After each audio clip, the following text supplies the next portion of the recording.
अब समय ज्ञान प्राप्त करने का नहीं है, अब हमें कुछ ऐसी तकनीकों का सहारा लेकर अध्ययन करना है जिससे बोर्ड एग्जाम में ज्यादा से ज्यादा अंक हासिल हो सके। इन्हीं तकनीकों में से एक तकनीक का नाम है ब्लूप्रिंट। जैसे कि unit 12 area related to circle से ब्लूप्रिंट के हिसाब से 3 नंबर का एक क्वेश्चन बनता है। 3 नंबर के क्वेश्चन के उत्तर की साइज न तो बहुत बड़ी होती है और न ही बहुत छोटी, इसलिए आपको इस यूनिट के 3 अंक वाले अति महत्वपूर्ण प्रश्नों को सिलेक्ट कर उनकी तैयारी कर लेनी चाहिए। आइए आज हम इस यूनिट के 2 अति महत्वपूर्ण प्रश्नों पर चर्चा करेंगे जो एनसीईआरटी एक्सरसाइज 12.3 से रिलेटेड क्वेश्चन नंबर 3 एवं क्वेश्चन नंबर 7 है। तो आइए सबसे पहले क्वेश्चन नंबर 3 पर चर्चा करते हैं। क्वेश्चन लिखा हुआ है छायांकित भाग का क्षेत्रफल ज्ञात करना है। डायग्राम आपके सामने है, इसमें छायांकित भाग दिख रहा है, इसका क्षेत्रफल आपको फाइंड करना है। कंडीशन क्या दिया है, एबीसीडी 14 सेंटीमीटर भुजा का वर्ग है। डायग्राम में एक वर्ग बना है जिसकी भुजा कितना है 14 सेंटीमीटर। क्योंकि आप जानते हैं कि वर्ग की सभी भुजाएं बराबर होती हैं, इसलिए यहां भी 14 सेंटीमीटर एबी, बीसी, एडी और सीडी ये सभी भुजाएं कितना होंगी 14 सेंटीमीटर। इसके अलावा क्या दिया है, एपीडी एवं बीपीसी 2 अर्धवृत्त है। आप ध्यान दें, एपीडी एक अर्धवृत्त ये हो गया और दूसरा अर्धवृत्त है बीपीसी, ये 2 अर्धवृत्त बने हुए हैं, यानी वर्ग के अंदर 2 अर्धवृत्त बने हुए हैं, जैसा कि डायग्राम में आप देख पा रहे हैं। हमें इस छायांकित भाग का क्षेत्रफल ज्ञात करना है। अब आप जरा सोचो कि इस छायांकित भाग का क्षेत्रफल निकलेगा कैसे। यहां पर जो ज्यामितीय आकृतियां हैं वो क्या है, वर्ग है। इसके अलावा अर्धवृत्त, जो भाग छायांकित है वह कोई स्पेशल ज्योमेट्री नहीं है, इसलिए हमें छायांकित भाग का क्षेत्रफल निकालने के लिए कुछ न कुछ दिमाग लगाना पड़ेगा। अब देखिए, जैसे आप देख पा रहे हैं वर्ग, अब इस वर्ग के अंदर क्या क्या है, देखिए वर्ग के अंदर एक अर्धवृत्त इधर हो गया, एक अर्धवृत्त इधर हो गया और तीसरा जो पार्ट है वो क्या है, छायांकित भाग। यानी वर्ग का क्षेत्रफल तो हम निकाल सकते हैं क्योंकि उसकी भुजा दी गई है। वर्ग के क्षेत्रफल में यदि हम इन दोनों अर्धवृत्तों के क्षेत्रफल को घटा दें, ध्यान से देखिए, वर्ग के क्षेत्रफल में से यदि हम दोनों अर्धवृत्तों के क्षेत्रफल को घटा दें तो क्या मिलेगा, निश्चित रूप से आपको छायांकित भाग मिल जाएगा, क्योंकि उसके अलावा तो कुछ है ही नहीं। वर्ग के अंदर 2 अर्धवृत्त है और छायांकित भाग, मींस वर्ग के क्षेत्रफल में से हमें दोनों अर्धवृत्तों के क्षेत्रफल को घटाना होगा, तभी हमें छायांकित भाग का क्षेत्रफल मिलेगा। राइट, तो आइए सबसे पहले वर्ग के बारे में काम करें, यानी वर्ग की भुजा यदि दी है तो वर्ग का हम क्षेत्रफल निकाल सकते हैं। तो सबसे पहले क्या लिखें, वर्ग एबीसीडी की भुजा को यदि हम डिनोट करें ए से, भुजा ए, तो ये कितना दिया है 14 सेंटीमीटर, इसलिए वर्ग का क्षेत्रफल आप निकाल सकते हैं। इसलिए वर्ग का क्षेत्रफल, वर्ग एबीसीडी का क्षेत्रफल, इसका फार्मूला भुजा का वर्ग ए स्क्वायर मीन्स आपको 14 का स्क्वायर, यानी 14 में 14 का आप गुणा कर दें तो आ जाएगा 196 वर्ग सेंटीमीटर। ध्यान दें, एबीसीडी यानी वर्ग की एरिया हमें मिल गई। अब हम बात अर्धवृत्त की करें। अर्धवृत्त की एरिया हम कैसे निकालें, अर्धवृत्त का क्षेत्रफल मींस वृत्त के क्षेत्रफल से रिलेटेड है, that is pi r square. तो आर हमें चाहिए। अब यहां पर जो अर्धवृत्त बना हुआ है, ध्यान दें, क्योंकि अर्धवृत्त है तो बीसी क्या कहलाएगा, अर्धवृत्त का व्यास कहलाएगा, और इसकी लंबाई कितना है 14 सेंटीमीटर। तो अर्धवृत्त का व्यास 14 सेंटीमीटर मींस अर्धवृत्त की त्रिज्या 14 का आधा यानी 7 सेंटीमीटर। अब डायग्राम ये कहता है कि दोनों अर्धवृत्त क्या है, यूनिफॉर्म है, समान है, और इसलिए दोनों अर्धवृत्तों की त्रिज्या कितनी होगी 7 सेंटीमीटर। तो यहां पर आप लिखें कि दोनों अर्धवृत्त मींस प्रत्येक अर्धवृत्त की त्रिज्या कितना होगी, 14 का आधा कर दीजिए यानी 7 सेंटीमीटर। ये प्रत्येक अर्धवृत्त की त्रिज्या होगी। अब प्रत्येक अर्धवृत्त का क्षेत्रफल निकाल लें। प्रत्येक अर्धवृत्त का क्षेत्रफल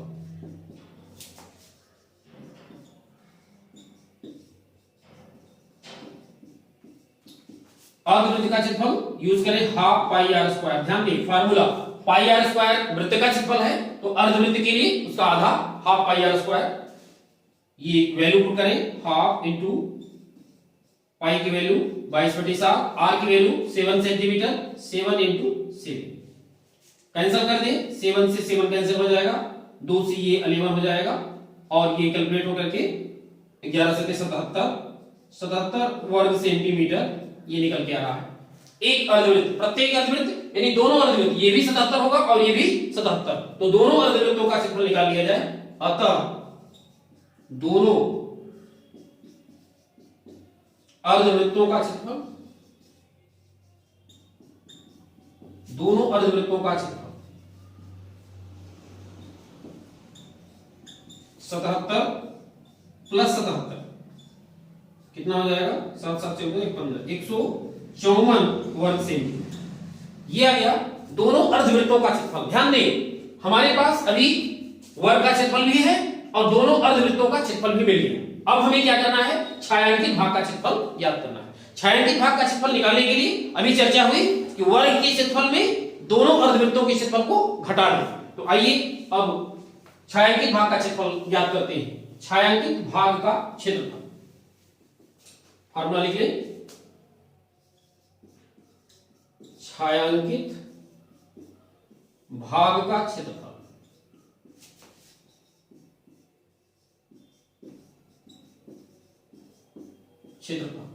बराबर क्या यूज करें, पहले वर्ग का क्षेत्रफल, वर्ग का क्षेत्रफल माइनस दोनों अर्धवृत्तों का क्षेत्रफल।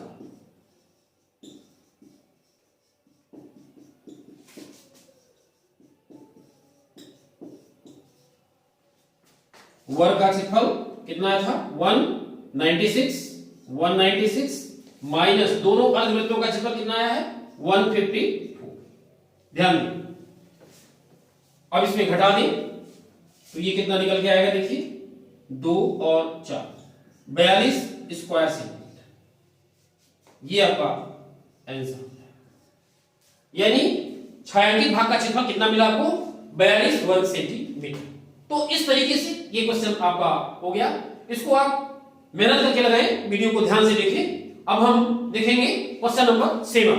छायांकित भाग का क्षेत्रफल ज्ञात कीजिए यदि एबीसीडी 14 सेंटीमीटर भुजा का एक वर्ग है। एबीसीडी को केंद्र मानकर 4 वृत्त इस प्रकार खींचे गए हैं कि प्रत्येक वृत्त 2 वृत्तों को स्पर्श करता है। डायग्राम आपके सामने है, ध्यान से देखिए। ये क्वेश्चन वही है कि दिखने में टेढ़ा कठिन लग रहा है लेकिन है बहुत सरल।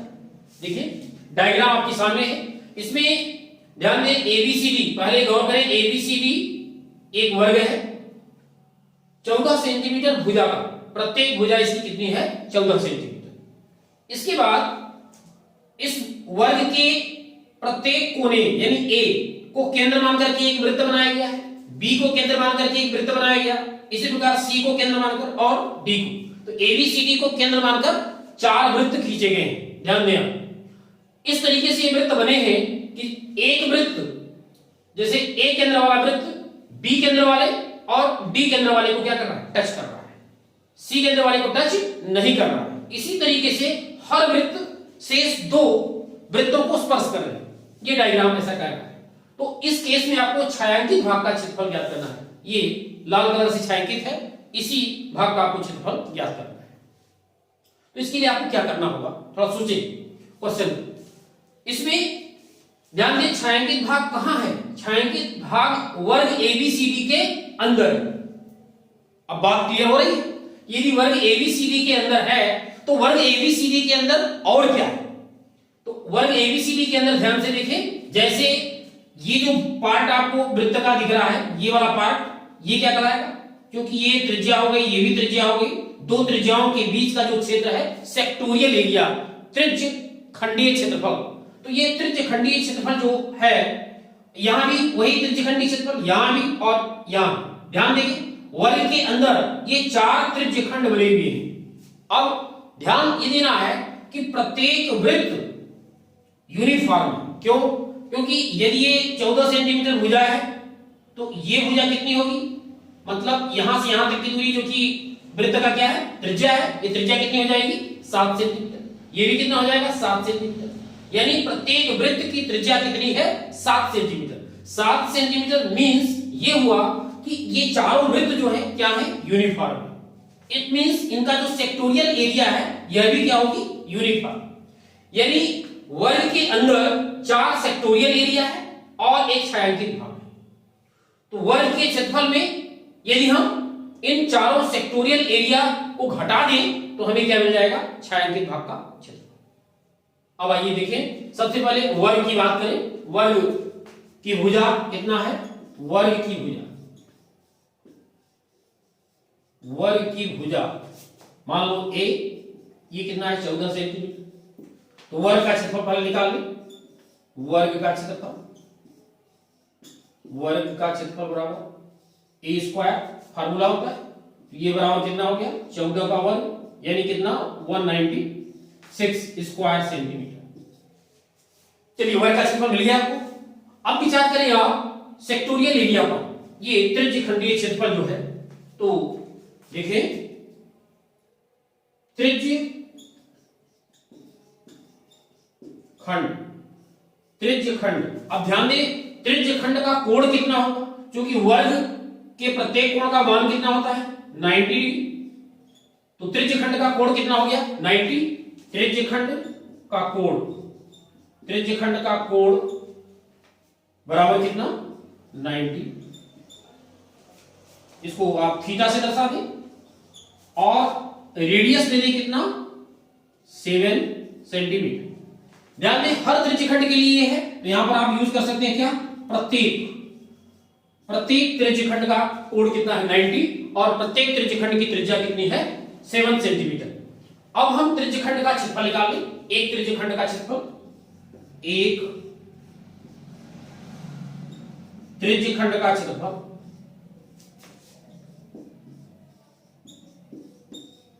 फार्मूला क्या होता है, थीटा बटे 360 गुणे पाई आर स्क्वायर। थीटा कितना है 90 अपॉन 360 इंटू पाई का मान रख दिए 22 बटे 7, आर की वैल्यू 7, आर की वैल्यू कितना 7।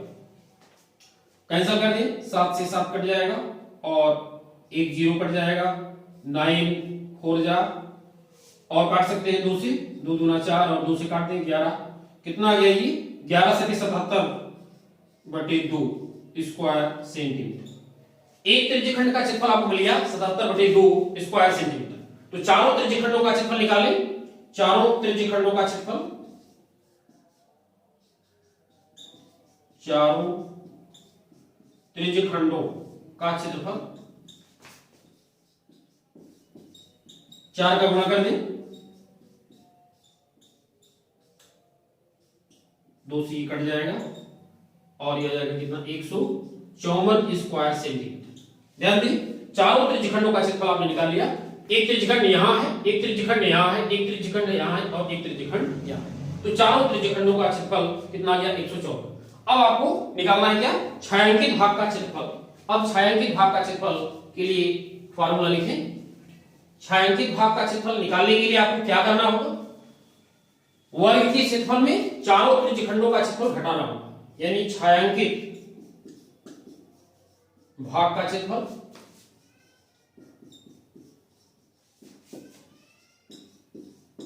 बराबर वर्ग का क्षेत्रफल, वर्ग का क्षेत्रफल माइनस चारों त्रिज्यखंडों का, चारों त्रिज्यखंडों का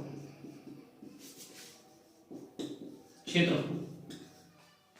अब देखिए वर्ग का क्षेत्रफल कितना आया था 196, इसमें चारों त्रिज्यखंडों का क्षेत्रफल 154। घटा लीजिए कितना आएगा, 6 में 4 निकल गया 2, 42 स्क्वायर सेंटीमीटर।